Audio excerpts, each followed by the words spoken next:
오늘도 불러주시고 신령한 말씀을 채워주심을 감사합니다. 이 말씀 속에서 하나님의 음성을 듣고 하나님이 보여주시는 승리의 길을 찾고 하나님이 만들어주시는 승리하는 인생, 믿음이 되는 역사가 일어나게 해 주시옵소서. 예수님의 이름으로 기도합나이다. 아멘. 이 세상은 잠깐 지나가는 길이고 짧은 인생살인데도 너무 힘들어서 울부짖는 사람도 많고 견디다 못해서 삶을 스스로 포기하는 사람도 많습니다. 행복하게 살다가는 사람들보다는 불행하게 살다가 끝나는 사람들이 더 많고 깨끗한 마음, 깨끗한 모습으로 살기보다는 추한 모습으로 살다가는 사람들이 많습니다. 이상 인생길을 마치고서 마지막에 한 소리들은 거의가 다 짧다, 덧없다, 후회스럽다, 얼마나 어려운 일들을 많이 겪었는지 인생은 고해다, 고난의 바다다, 이런 말들을 남기고 갔습니다. 이런 삶을 살다가 가면 안 되겠죠.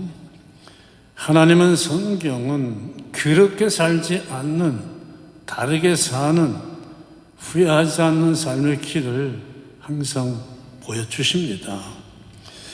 인생이 얼마나 험한지 창세기 47장 9절을 보면 야곱은 이렇게 말합니다.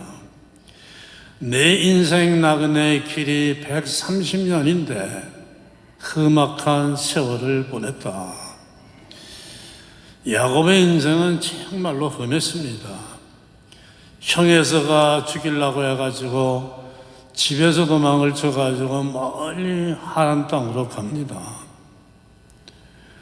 20년 동안 타양 땅에서 정말로 억울한 일도 당하고 고생을 하며 지냈습니다. 그러나 그 20년을 이겨냈습니다. 하나님의 주신 약속이 있었기 때문입니다. 너를 고향으로 돌아오게 해주고 내가 이 땅 많은 땅을 갖게 해주고 내 후손을 번성케 하리라. 하나님의 약속을 붙들었기 때문에 이길 수 있었던 겁니다. 그리고 하나님이 약속해 주신 대로 고향에 돌아가서 그렇게 됐습니다. 사막을 여러 병사들이 행군을 하는데 물도 없고 먹을 것도 없어서 하나씩 다 쓰러집니다. 마지막 한 병사가 남았는데 보니까 그 병사의 이름은 소망이었습니다. 사람이 소망이 있는 사람은요, 병들어 죽는다고 해도 나는 다시 일어날 수 있어, 내 병은 나을 거야 하면서 열심히 치료도 받고 또 운동도 합니다. 지금은 하루 세끼 먹을 양식도 없을 정도로 궁핍하지만 나는 될 수 있어 소망을 가진 사람들은 다 그것도 이겨냅니다.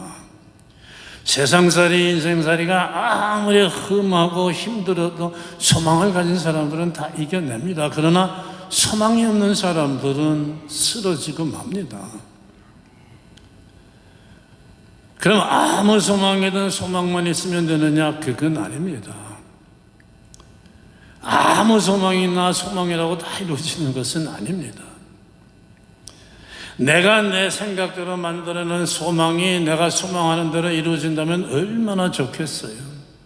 그런데 내가 내 생각대로 만들어낸 소망은 그냥 덧없이 끝나고 맙니다. 그걸 이룰 수 있는 능력이 없는 내가 내 능력 이상의 것으로 만들어 놓은 것이기 때문에 이루어질 수가 없습니다. 아무 소망이나 소망이 돼서는 안 됩니다. 우리가 가질 소망은 하나님이 주시는 주신 소망이라 됩니다. 그리고 이 소망은 하나님의 설계도를 따라서 하나님의 방법으로 하나님이 정하신 때에 이루어진다는 것을 잊지 말아야 됩니다. 내 방법, 내 생각대로 되는 것도 아니고 내가 원하는 시간에 이루어지는 게 아닙니다. 하나님이 정한 때, in His time, 하나님의 때에 이루어지는 거예요. 이 말이 무슨 말인지를 오늘 말씀에 나오는 75살 된 아브라함과 65살 된 사라가 잘 보여줍니다. 사람이 나이 75살, 65살에 새로운 소망을 갖고 무슨 새로운 계획을 하고 새로운 인생을 출발한다는 것은 참 어려운 일이에요. 드물게 그런다고 해도 그걸 이루기는 그건 더 어렵습니다. 그런데 아브라함과 아내 사라는 그 나이에 꿈을 안고 소망을 붙들고 새로운 인생을 출발하고 그 나이인데도 그 꿈을 이루고 행복하게 됐습니다. 이들이 붙잡고 달려간 소망이 하나님이 주신 소망이었기 때문이에요. 사람이 가질 소망은 하나님이 주시는 소망이라야 됩니다. 이 나이가 될 때까지 이 두 사람에게는 아이가 없었습니다. 이 말은 아브라함과 사라 이 두 사람에게는 아무 소망이 없다는 말입니다.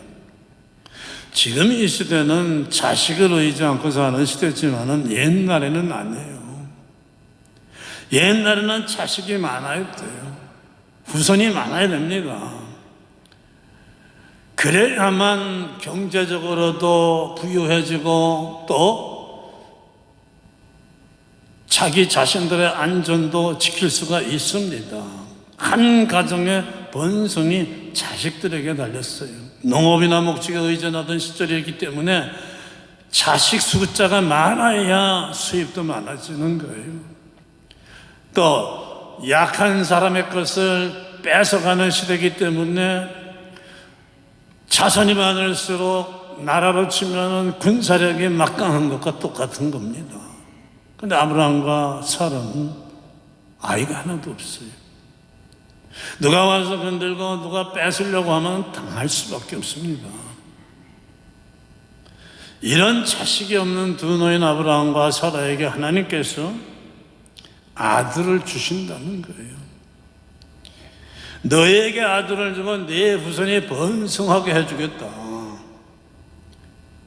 아브라함과 사라 이 두 사람이 하나님이 주시는 약속, 이걸 소망으로 꽉 잡은 겁니다.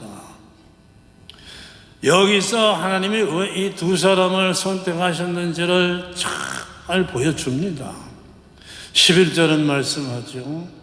사라 본인도 자기가 이 나이에 아이를 가져서 없다는 걸 알았지만은 하나님을 미쁘시게 여겼기 때문에, 미쁘시다는 말은 신실하시다, 믿을 수 있다는 말이에요.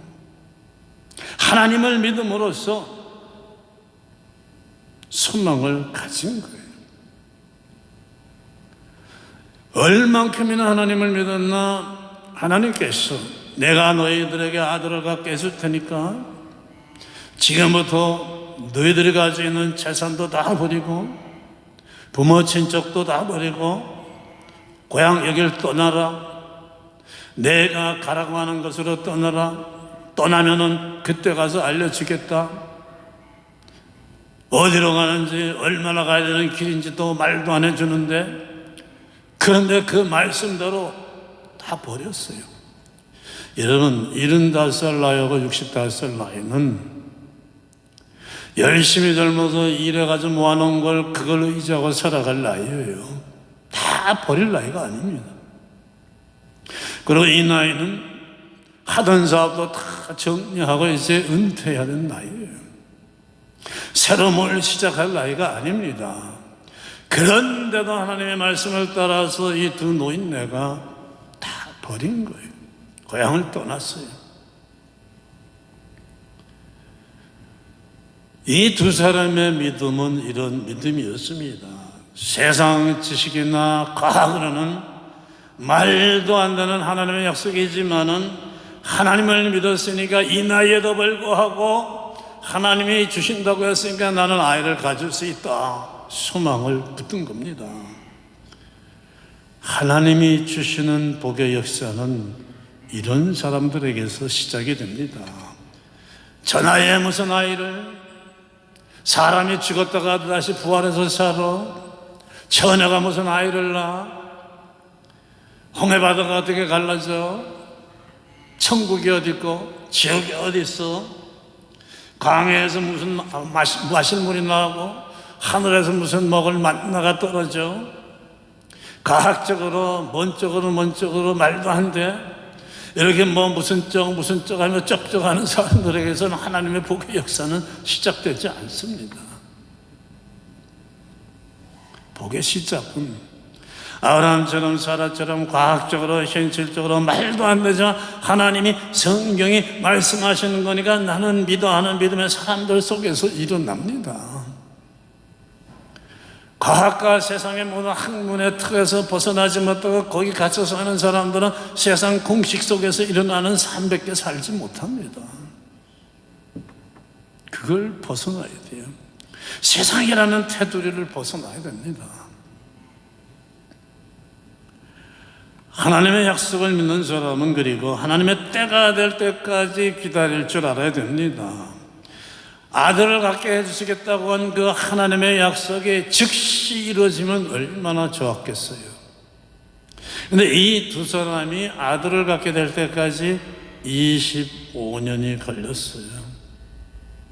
그리고 이 25년 동안에 눈앞에 일어나고 보여지는 일들은 하나님이 말씀하신 그 약속이 이루어져가는 모양으로 나타나는 게 아니라 그 반대로 오히려 점점 더 소망이 없어지는 모습, 어려운 모습으로 일어났습니다.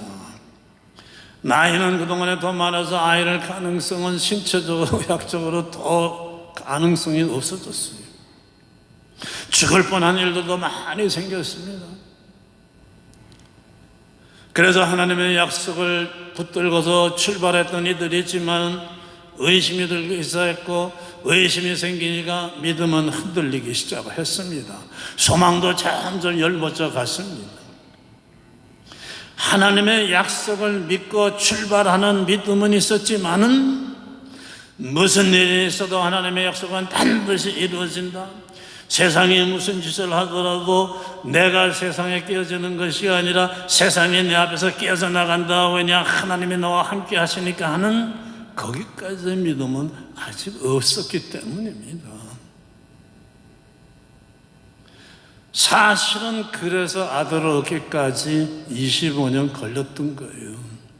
25년 후에 아브라함과 사라의 믿음이 눈앞에 어떤 어려운 모양으로 일이 생겨도 하나님만을 믿고 승리하는 사람들이 됐기 때문입니다. 우리의 믿음이 얼마나 빨리 자라나에 달렸어요. 하나님이 주시는 은혜를 소망하는 사람들에게는 두 가지가 확실하게 이루어져야 합니다. 하나는 무슨 일이 있어도 아무리 어려운 일이 있어도 끝까지 하나님을 믿는다는 믿음. 두 번째는 하나님이 은혜를 주시는 이유, 목적, 이거를 확실히 알아야 돼요. 하나님이 아브라함에게 사라에게 아들을 주시려고 하는 이유는 이 아들을 받아가지고 아브라함과 사라 두 아내가 그냥 재롱을 보면서 저희들만 즐겁게 그렇게 살라고 주시는 것이 아닙니다. 아브라함과 사라가 갖게 될 아들을 통해서 그리고 그 뒤에 나올 후손들을 통해서 하나님의 나라를 세우시려고 아들을 주신 거예요. 그게 하나님의 설교입니다. 그래서 이 두 사람의 믿음의 사이즈가 자기들 두 사람 혼자서 잘 먹고 잘 살려고 하는 그런 얕은 믿음이 아니라 하나님의 나라 전체를 바라볼 수 있고 내게 있는 것을 하나님께 드리시는 믿음에 올라가야 되기 때문입니다. 여러분, 훗날 아브라함에게 아들 이삭이 나왔을 때 보세요. 이삭이 자랐을 때 하나님께서 아브라함에게 뭐라고 하십니까? 내 아들 이삭을 죽여서 제물로 바쳐라. 아브라함이 그 귀한 아들을 제단에 눕혀놓고 제물로 바치기 위해서 칼을 들지 않습니까? 이때 하나님이 멈춰라 멈추시잖아요. 하나님이 보신 거예요. 그 늙은 나이에 생긴 귀한 아들도 하나님을 위해서는 드릴 수 있는 그 믿음 보신 거예요. 그래서 그 이삭을 통해서 이스라엘이라는 나라가 그 후손들 하여금 생기지 않습니까? 이삭 보세요. 다른 믿음의 사람들은 많은 어려움을 살면서 겪었지만은 이삭은 딱 한 번만 어려운 시험을 당했어요. 제단에 눕혀놨을 때 자기가 왜 눕혀졌는지, 아버지가 뭘 하려고 노는지 아는 나이였습니다. 근데 아버지 왜 이러세요? 왜 칼을 빼가지고 날 죽이려고 하세요? 미쳤어요? 그러지도 않았어요. 가만히 있었어요. 죽어가는데도. 그런 믿음이니까 이삭은 더 이상 어려움을 겪지 않은 거예요. 내게 있는 것, 이거 가지고 하나님이 주시는 은혜, 이거 가지고 나 혼자 잘 먹고 잘 살려고 하면 하나님이 주시는 복의 역사는 계속 일어날 수가 없어요. 지금 있는 것도 하나님을 위해서 쓰지 못하는데 거기에 어떻게 더 주실 수가 있겠습니까? 그릇이 컸어야 돼요. 내 믿음의 그릇이. 그러니까 어떤 어려운 일이 있어도 모든 건 하나님의 뜻대로 약속대로 성령한다는 그 믿음이 확실히 들어가야 합니다. 아브라함과 사라가 그랄 땅에 갔습니다. 하나님이 가라고 해서 떠나가지고 고향을 떠나가지고 가다가 그랄 땅에 들어갔습니다. 그랄 왕이 보니까 아브라함의 아내 사라가 너무 이뻐요. 아브라함이 눈치를 딱 보니까 이러다가는 아내를 뺏기고 남편 된 나는 그 그랄 왕이 죽일 것 같으니까 거짓말을 합니다. 자기가 오랩이라고, 오빠라고. 오빠면은 그랄 왕의 처남이 되잖아요. 그러니까 처남은 사랑을 해주면 해주지 죽이진 않을 것 같으니까 잔머리를 썼습니다. 어려운 일이 생겨도 하나님을 믿고 하나님께 맡기는 믿음까지는 아직 안 됐기 때문에요. 하나님의 말씀을 믿고 모든 걸 버리는 그 훌륭한 믿음은 있었는데 아직 모든 걸 끝까지 하나님을 믿는 믿음까지는 안 됐기 때문입니다. 그래서 아직도 남아있는 잔머리, 잔꾀로 자기 생각, 자기 방법으로 위기를 모면하는 그 상태에 남아 있습니다. 그러나 아무리 잔꾀를 부려도 실패합니다. 그러랑이 알아버립니다. 결국은 하나님의 도우심으로 살아났어요. 한두 번이 아니죠. 그때마다 잔머리를 굴려가지고 잔꾀로 살아남으려고 했는데 결국은 하나님이 지켜주셔서 살아났습니다. 그래서 25년이라는 시간을 지나는 동안에 그 많은 일들을 통해서 그 체험들을 통해서 어떤 일이 생기든 잔머리가 아니라 하나님께 맡겨야 하나님이 지켜주고 해결해 주신다고 하는 그 믿음이 된 거예요.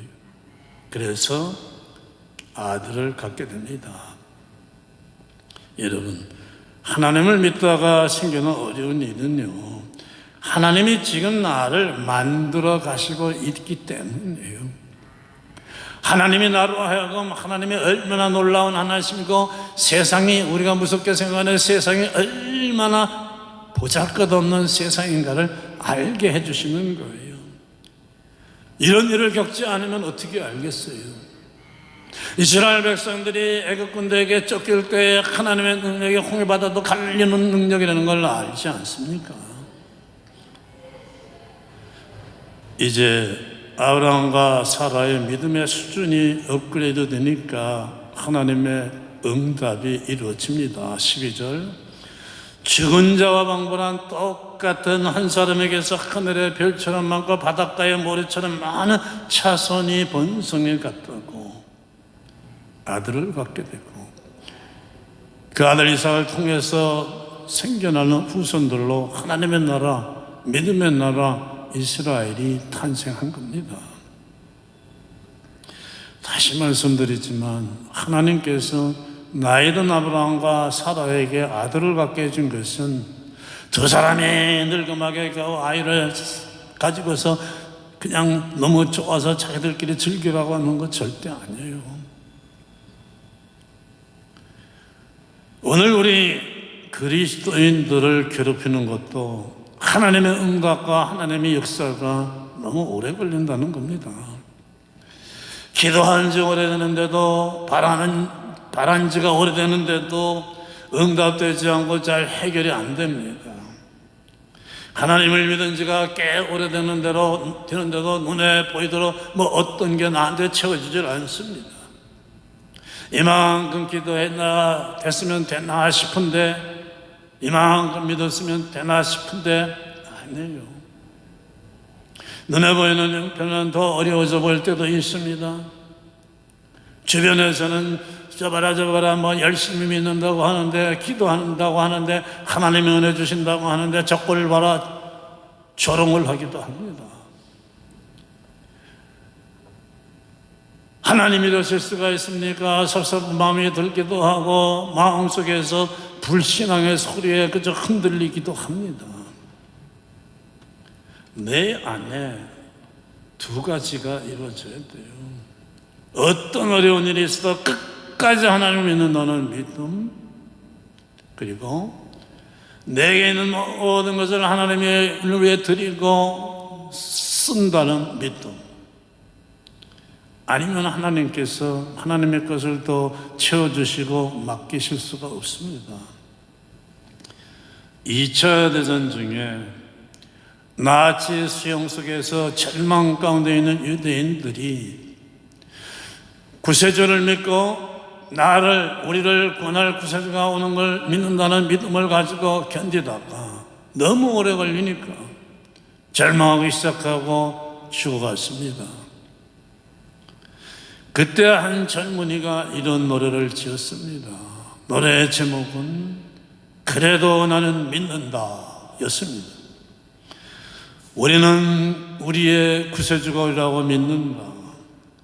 사람들은 구세주가 늦게 온다고 불평하지만 구세주가 늦는 것이 아니고 우리의 마음이 조급할 뿐이다. 이런 가사였어요. 기다릴 줄 아는 끝까지 하나님을 믿는 이 젊은이는 살아남았고, 그리고 해마다 유월절 때면 이 노래를 불렀다고 합니다. 하나님은 절대로 늦게 응답하지 않으세요. 우리의 마음이 조급할 뿐입니다. 하나님은 정확하게 하나님이 정하신 하나님의 때가 되면은 응답을 주십니다. 그때까지 기다리는 믿음이 있어야 합니다. 그런 믿음이 없으면은 믿는다고 하다가도 마음이 조급해져 가지고 포기하죠. 그래서 하나님은 이런 믿음을 가진 상태에서는 이런 사람에게 뭘 채워줄 수도 없고 이런 사람과 어떤 일도 할 수 없기 때문에 그 믿음을 어떤 수준으로 끌어올리시는 거예요. 먼저 세상에는 이런 하나님의 설계를 따라서 하나님의 일꾼이 되어가지고 하나님이 주시는 은혜를 받아가지고 하나님의 일을 하다가 하나님께 돌아가서 멸류관을 받고 영생 복락, 영생의 삶을 사는 사람들도 있고, 하나님의 나라는 보지 못하고 눈에 보이는 세상 것들만 쫓아다니면서 세상 것으로 육신의 즐거움을 누리면서 혼자 잘 먹고 잘 살려다가 인생을 끝나는 사람도 많습니다. 유대인들은 유월절에 삶은 계란을 먹는 전통을 가지고 있어요. 이런 유월절은 애굽의 노예 생활, 그 혹독한 노예 생활 속에서도 하나님을 바라보는 믿음을 가지고 믿음대로 애굽에서 구원받아서 소망을 이룬 날이에요. 유월절, 패스오브, 모든 고난이 지나갔다. 왜 삶은 계란을 먹습니까? 여러분, 모든 음식은요, 불에 넣고 끓이면 딱딱하던 것들도 다 녹아서 물러지죠. 녹아요. 근데 계란만은 불에 넣고 물에 끓여도 딱딱해져요. 딱딱해져요. 아무리 어려움을 당해도 우리는 끝까지 더욱 강해지면서 하나님만을 믿겠다고 하는 그 결심으로 삶은 계란을 먹는다고 합니다. 여러분, 우리는요, 세상의 어떤 어려움으로 흔들어대고 짓밟으려고 해도 우리를 불 속에서 끓이고 물 속에서 끓여도 더 굳세게 되는 삶은 계란 같은 믿음이 되어야 됩니다. 그 다음에 은혜 받은 다음 복을 받은 다음이 중요합니다. 많은 그리스도인들은 기도 응답 받을 때까지만, 은혜 받을 때까지만 중요하게 생각해요.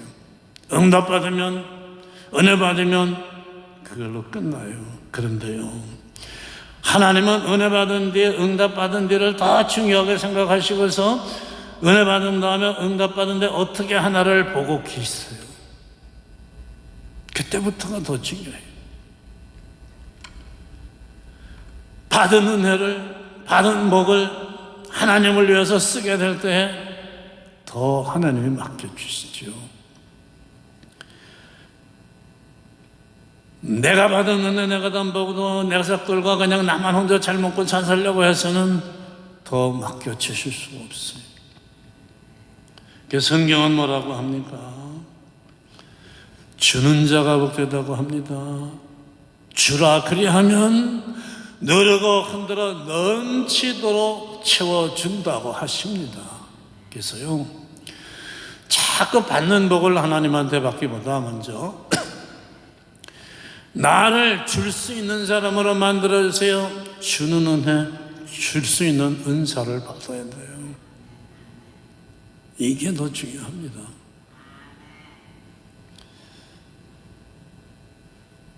지금 내게 있는 것은요, 더 많은 하나님의 것이 내 인생에 채워지게 하는 씨예요. 아니에요. 심어야 됩니다. 씨라는 것은 심지 않으면 더 많은 열매를 거둘 수가 없어요. 지금 내게 있는 것이 그 씨예요. 알맹이에요. 하나님을 위해서, 이웃을 위해서 쓸 줄 알아야 돼요. 그래야 하나님께서 보시고 내 일꾼이구나, 더 많은 걸 채워주시는 거예요. 무슨 일이 생기든 하나님께 맡기고 하나님의 때를 기다리는 믿음, 나 혼자 받은 은혜로 나 혼자 잘 먹고 잘 사는 게 아니라 하나님이 주시는 은혜로, 하나님이 주시는 모든 것으로 하나님을 위해서, 이웃을 위해서 쓸 수 있는 그런 사람이 되면 하나님의 설계대로 하나님의 정한 때에 반드시 소망을 이루게 됩니다. 그런 승리자들 되시기 축원합니다. 기도하겠습니다. 하나님 아버지, 감사합니다. 세상이 가르쳐주지 못하고 깨우쳐줄 수 없는 은혜의 말씀 가르침을 주심 감사합니다. 세상은 많이 쌓아놓을수록 복된 삶을 살 줄 아는데 주는 것이 더 채워지는 삶, 복된 삶, 나만 잘 되는 것이 아니라 내 주변과 하나님의 나라가 흥왕하게 되는 복이라는 것을 깨우쳐 주심을 감사합니다. 오늘 예배하는 모든 예배자들이 이 복의 주인들 되게 하여 주시옵소서. 예수님의 이름으로 기도합니다. 아멘.